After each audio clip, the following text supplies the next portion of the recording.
Hello and welcome back to Fatal 12.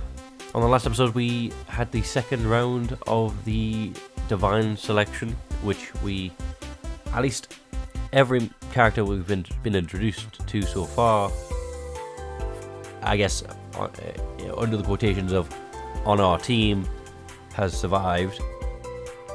The only exception obviously of characters that we've been introduced to is Ro, who was eliminated by, I forget her name, but the sailor or the smuggler, who was not very happy with the result. But anyway, since the Divine Selection is over, we are now with our first group of, I guess, perspectives, just simply eating on the roof. So I guess it's more casual romance and or social life time, I guess. So she jams a straw into the carton with a triumphant grin. It's a 16-ounce carton too. I'd probably struggle to finish it before lunchtime ends. Why is calorie counting a competition now? To see who gains weight the fastest? You want to gain weight? Why? Please find something better to compete in. It wouldn't hurt you to put a little more. It wouldn't hurt you to put on a little bit more weight. What? Okay. Are you saying we're underweight? Because I mean, based on the sprites, I guess Miharu is because I'm not gonna lie, the waist is kind of weirdly thin in my opinion. But no, the other two seem, I'd say, fine weight-wise. Anyway, I'd appreciate you not saying such things while ogling. Okay, that's weird. Okay, that's immediately got weird. As much as I'm aware of my depressing reality, I'd rather not have her remind me of it. I don't get why. Okay, right. Okay, I'm not delving into this. Especially with my Miharu sitting right beside me. I'm not delving into this. What did you get, Rinka? A tonkatsu sandwich. I don't know what tonkatsu is. I'm assuming it would be a type of fish, but I don't think it is. I'm not going to Google it though. I'm too lazy. Well, guess we've got our winner. You're on the prowl for calories too, huh? I'm certainly not competing over it. Mao asks for a bite as I unwrap the packaging. No, if you wanted this, you get your own food. Trust her to do so before I get a bite in myself. I float the sandwich close to her mouth, which prompts her to chomp down on it. Why not tear a piece off? Why would you? People being weird already. We've only just started. Not even 5 minutes in. Oh, I didn't get any of the tonkatsu from that bite. Well, you tried. You failed. You really do take small bites, don't you? What's wrong with Miharu? She's staring at Mao with a blank expression. Well, maybe she wants a bite as well.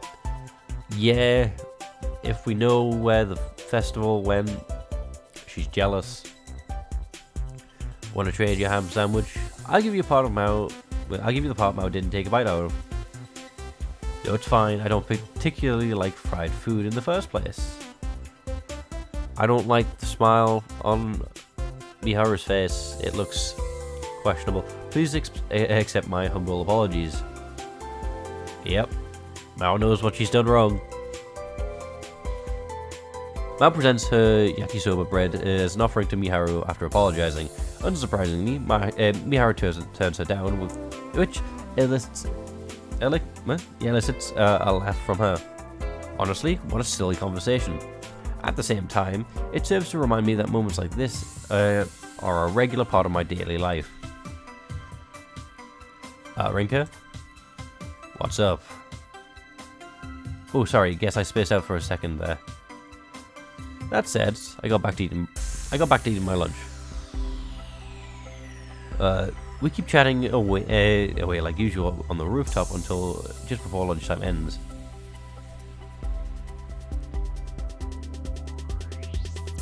After the final period of the day, I hear someone call out to me as I'm tidying up my desk. Hi, Naomi. I'm pretty sure, I'm still confident that you're a participant in this game. Because when you load up the game, you've got 4 characters, and one of the a group of friends is not there. Obviously, the Rinka and Miharu is there, so it's a 50-50 on which one. Rinka. Hey, Naomi. It turns out to be Naomi. The cultural festival isn't far off at this point, so it's about time she starts teaching her classmates how to brew coffee themselves. That's why we've made a deal to have her come over to the Lionhouse as much as possible this week. Why not? Well, I guess I can see why not. I was going to say, why not invite the class over to the Lionhouse and teach them all collectively? But I realise that's going to be a major pain for the regulars, as well as a massive loss in stocks and stuff, and all the coffees you have, all the coffee beans you have to use, the supplies, all the washing up you have to do, potential damages. She normally waits for me at the gate, so it's kind of surprising to see her come straight to my classroom. Now that I think about it, will everything I'm teaching on me right now be undone if I'm eliminated? Yes. Because you would have not existed, so she wouldn't have asked you for help. So yes, it's kind of based on what Parker said, it's all guaranteed. But my question is what happens to Miharu if Miharu's eliminated? Because one of you has to go.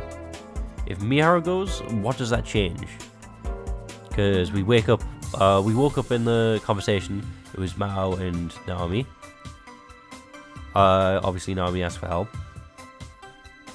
I guess we would have just been sitting up on the roof, just the two of us. We would have probably mourned a bit, I guess. Well, actually, I guess it depends on how long it was. It's been 2 weeks at this point? So yeah, if that's true, why am I even bothering? Because there's a chance you might win. There's something wrong. That is an interesting question though. Like, I imagine a lot of people who don't have the means to win would just give up and not try anything. Sorry, it's nothing. I can't keep acting like this. Mom called me spacing out earlier today too. I feel like if in my attempt to win, my best bet would probably be drop everything in my personal life and try and focus on the game. But I realized doing that, and even if I chose to win, it could cause the neglect could obviously have repercussions of it on its own, since now that's solidified and made, I guess, canon to the timeline. So yeah, you gotta try and balance out this game and your normal life. Sorry for the wait, let's go. Rinka. Miharu stops me as I'm standing up. What's up? Are you going home with her? Yep, she'll be practicing her brewing skills today. Let's ask if she wants to join us, because then we can, hold on, always save as a choice. Page 2. Is this the first time we had a choice? No, it was the second choice, because it was to hold our hand. Yeah, do you want to join? Because at the very best, we could ask if, to collaborate on the game. Want to join us, assuming you're free, of course? Not like there'll be any many customers in the first place. And all of us are hanging out together. At first, she looks happy about the offer, but quickly shifts to disappointment. As much as I'd love to, I have work today. But I might be able to get someone to fill in for me if I ask right now. I suggest do it because, while Naomi's practicing, even Mao could probably just join and keep her distracted. You and I can strategize about the divine selection. That's if we share information. She whips out her phone and checks mid-sentence. No need to cancel work for all this. All we do is chat anyway. So let's do it another time. Are you sure? Yeah, that sounds good. No takes backs. Okay. Her tone is a bit, poignant. Not that I can blame her. It's entirely possible one of us could be eliminated during the next round. One of you are guaranteed to be eliminated at some point, so... I leave the classroom after saying goodbye to Miharu. I'm sure Mao would have tagged along, but it seems like she's busy with something else today. What though? I mean, I know obviously it's not guaranteed that she'll be a major part of the story, but what, like, that's a surprise. I thought she was all about friends and stuff. Anyway, while on our way to the lighthouse, Naomi blurts out something I don't expect. I should probably apologize to her later. To Miharu? Why? Well, it seems like she wanted to talk to you about something in private. That's why I invited her along. Well, I wish you could have come, but it's not much you can do about her having to go to work. Don't blame yourself. That's not quite what I meant, though. Oh, so what made you come to meet me in the classroom today? I figured it would have been best to meet with you as soon as possible, but I'll make sure to wait for you at the gate from tomorrow on. Huh? Why? Now he struggles to find the word. She knows. She's figured it out. After a number of false starts, she simply tells me never mind. Oh, I hate it when I hate people who say never mind. I mean, like, that is hypocritical of me. I'll give up on something and say never mind. But it's like, it's the people who say never mind immediately. Oh, to be fair, she has a bunch of false starts. So it's worth noting that she actually seems a bit aggravated of rarity of her. So she knows. Yeah, she knows. She's not dumb. She's smart. Unbeknownst to both Rinka and Naomi, there's a girl secretly watching them from the school gate. Is it Mao? It was Mishima Miharu, known to the Akamega High for her looks and admission via scholarship. To many, she was the embodiment of perfection. However, this perception has made her somewhat difficult to approach from them. Especially now, as tears stream down her cheeks for all to see. Like, you were invited. Why are you crying? A scenario likely to become a locus of many rumors that, if it involves anyone other than Miharu, in fact, it is such an unusual sight that no one will dare mention it at all. Miharun didn't think you'd still be here. Amongst the crowd of the students pretending they hadn't seen anything, Aguma Mao is the only one to address it. Are we switching perspectives to play as Miharu now? Her attitude remains consistent, even in the presence of her friend crying without uttering a word. Miharu's focus never shifts, despite Mao's presence. As such, Mao follows a line of sight, only to give a sage nod after seeing the two figures it leads to. So that's what it is. Hey Mao. If I were to die, I'd want it to be from having earned... What? I'd want it to be from having earned Rinka's love, right? How would that kill you? That's... What? Like, fair enough if she said it was... if it had been to sacrifice myself for Rinka, but to die... from the love?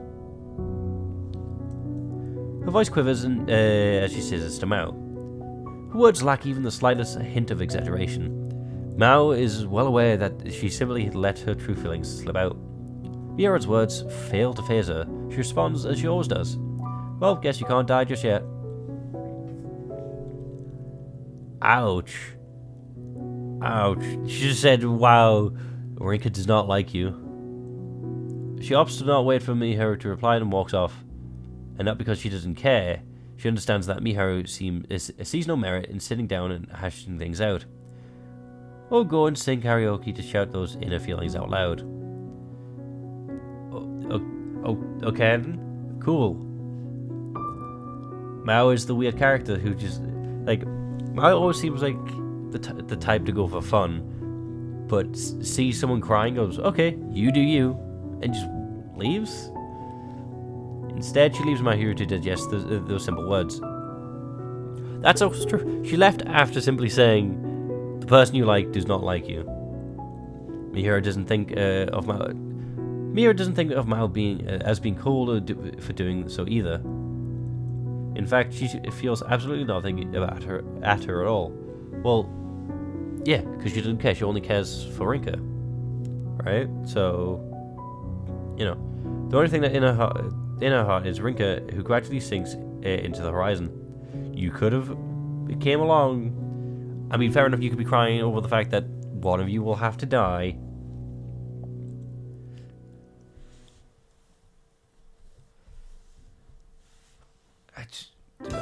That was a bit pointless. Hello. You realize no one else. You realize no one else works here, right? Naomi drops her things off at the counter before donning the apron she brought from home. I fill the regulars about the cultural festival and tell them not to worry about Naomi's presence. In exchange for my teaching her, she offered to help out with dishwashing and other simple tasks around an hour or so. I mean, does she get paid? I mean, I guess she's getting paid and being taught. Which I guess is work experience. Unless, obviously, Rinka gets eliminated. But to be fair, if Rinka gets eliminated, it's not really anyone's problem. She'll get a new timeline where her time wasn't, I guess, wasted. So, I've told her not to bother, but she insists on it. I mean, at least she's helping out. It's gotten to the point where I'd feel rude to keep turning her down, so we've decided on a time for her to help me out. Here's how things typically go down when Naomi's around. We open at 4 PM on weekdays, and the hour or so after that, it's either completely dead, or we have very few customers inside. That's when we either brew coffee together, or she reads up on different types of coffee beans.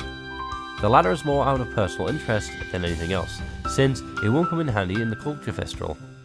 Around 6 PM, the regulars who had just finished working just started by, so that's when I have her help out for an hour. Afterwards, she kills some time by either studying or reading books. Sometimes we chat when we've got the time to. That's how things went last week anyway. It seems pretty organised, fair enough. Right, let's get started. Oh, can I show you something first? Sure, what is it? She takes out something out of a bag, and after I nod. It's a transparent plastic bag. Inside are a number of cookies made in the shape of stars and hearts. Do they both have feelings for Rinka? Well, these are cute. They're my way of saying thanks. I made them at home yesterday. I untied the red ribbon after she had handed me the bag. Okay, so cool. But are these like a love confession kind of gift, or just a thank you kind of gift? Because one friend has already had feelings develop for us. Who's to say the other one isn't? If that's the case, I'm hanging out with Mao because, let's be fair, romance is stressful. A sweet smell wafts through the room as soon as I do. Would you like to have some together after we brew coffee? Assuming you're fine with sweet things, of course. I love to, thanks. I tie the bag back up to prevent the cookies from getting splashed with water while we're brewing. I even made sure to use your favorite color with the ribbon. Red? Cool.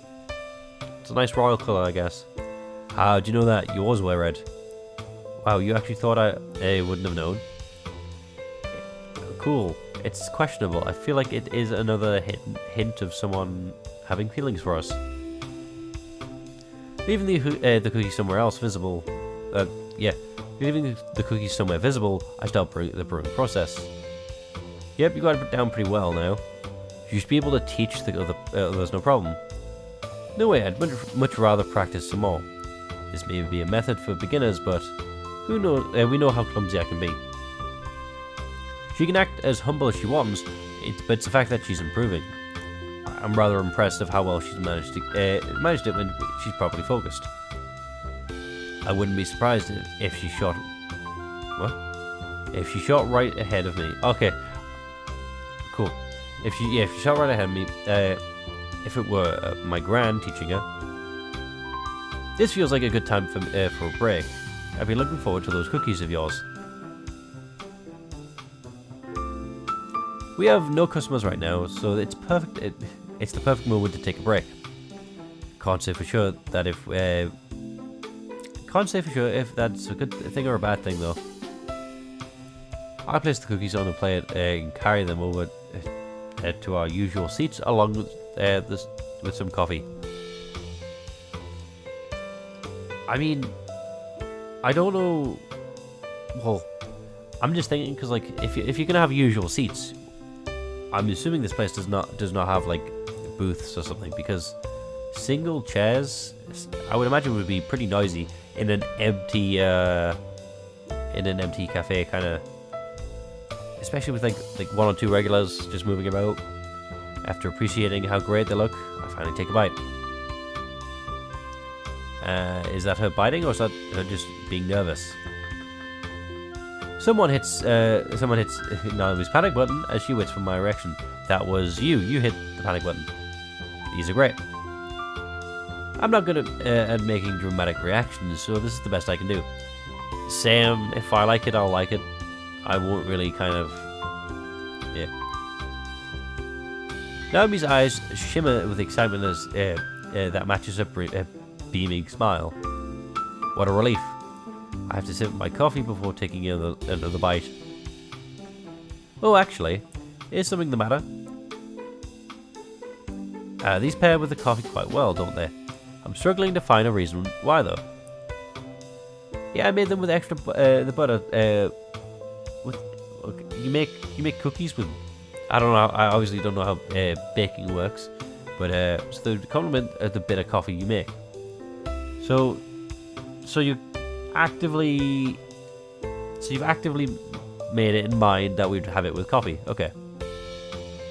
She let out another sigh of relief, brushing her hand down her chest.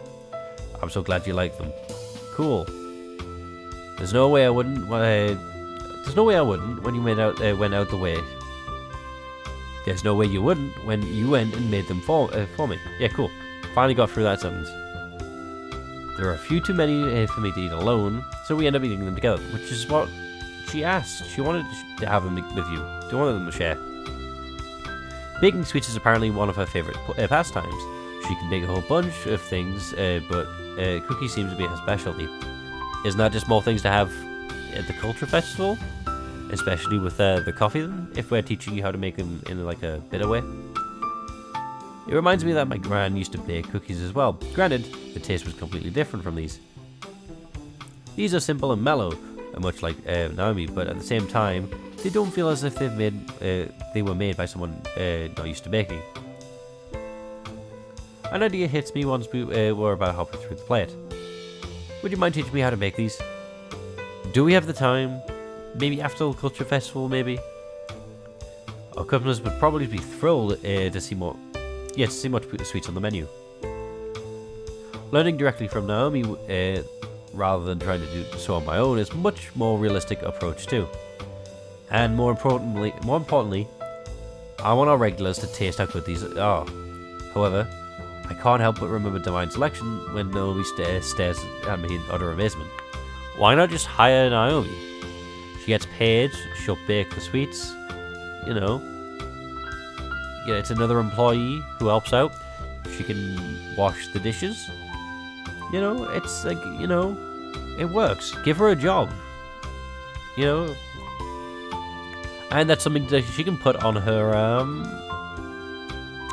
was going to say resume. I'm pretty sure. But yeah, it's proof that she's had a work experience. This helps her out a lot. Especially because Rinka's a year above, right? So, I mean, yeah, even if you lose Divine Selection, again, the timeline's just going to change a bit. So, it's not like she's going to have wasted all that time.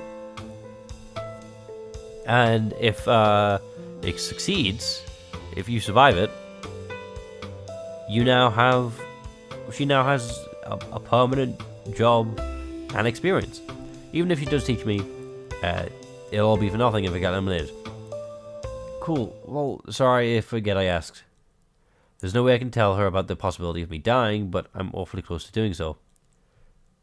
I'd phrase it as a hypothetical.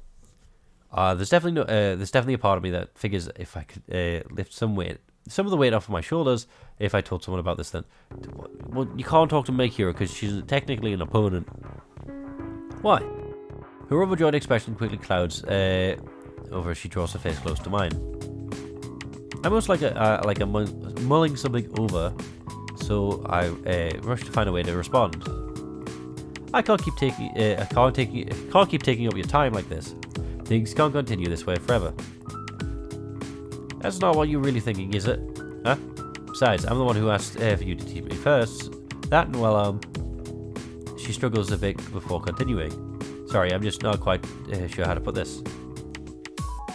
Don't worry about it. I want us to keep spending time together. Cool. So I think we're in a love trial again. It's going to be bad end all over again. I'm not a fan of romance. It's always just stressful. Her eyes immediately shoot to the floor, almost as if she's let the words fall out by accident. Sorry, something about me has been strange lately. You might just be tired after I made you do stuff that you're not used to. Want to head home for the day?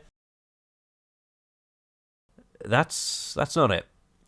She takes a small breath and raises her head back up and looks me down the eyes. Her expression is almost oppressive. Forgive me for asking you out of the blue, but could you hear me out for a moment? Sure, why not? Yeah, sure, why? I've been having this over my nightmare a lot, because you're a participant in the game. Right, a nightmare? Yeah, it all starts as normal, with the two of us getting in a train and chatting away. And then the fire breaks out all of a sudden. Okay, no, never mind, I guess I'm wrong. The flames spread out through the entire train, and the heat alone makes it painful to breathe. But then you dive in front of me, shield me from the flames, only to be engulfed by them in my place. She pauses a number of times while she talks, her voice gradually getting more and more agitated. After that, I can only watch as they kill you. Do you remember when you start having these dreams? She shakes her head, which turns her face to the floor again, and then answers. I don't remember exactly, but it might have been ever since I first came here with you. Why didn't you tell me sooner? Sorry, I didn't mean to sound angry, but if coming here is causing you undue stress, then... Because Rinka doesn't remember, right? Because I was going to say, if I was the case, I would tell her about the whole divine selection thing then. I wouldn't tell her about Miharu being part of the game. Well, actually, right? Because, hold on, right? We remember the people who get eliminated, right? So, if we tell Naomi about Miharu and the divine selection, when Miharu gets eliminated, would she forget Miharu? Even though, or would she remember that we've told her about someone named Miharu, but not know who that is? Like, it's just a name that we've mentioned before. Right? I think, hopefully you know what I mean. That's not it at all. I love spending time with you and brewing coffee together. Doing so helps me understand that it's just a dream, nothing more. It's just that I hate seeing you die in front of my eyes, even in a dream. I never ever want to see that, never. Her voice falters and on a final word. But also, this also tells us, right?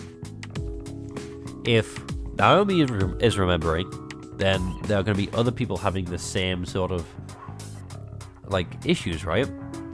Like, maybe the other CEOs at Rose Company had a dream where he, just had a heart attack. Like that kind of thing. I can see tears welling up in her eyes. I keep having the same dream over and over. It's not a dream. Tell her that. There's no doubt that what she's seeing is my cause of death. A number of the questions pop in my head, but most of all, I'm flat out shocked. I never would have guessed that she'd be having a dream like that based on her attitude. Especially when my own memory of the event is fuzzy, at best. That's because you died. You didn't survive to remember. Don't worry, Naomi. It's okay, I'm right here. I would tell her. There's still a bunch more I want to do together with you, Rinka. I want to bake cookies. I want to go to the theme park again, so you won't die all of a sudden, will you? No promises.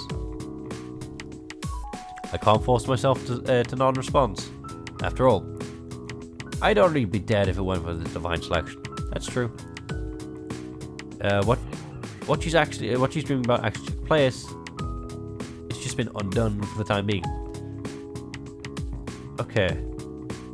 Right.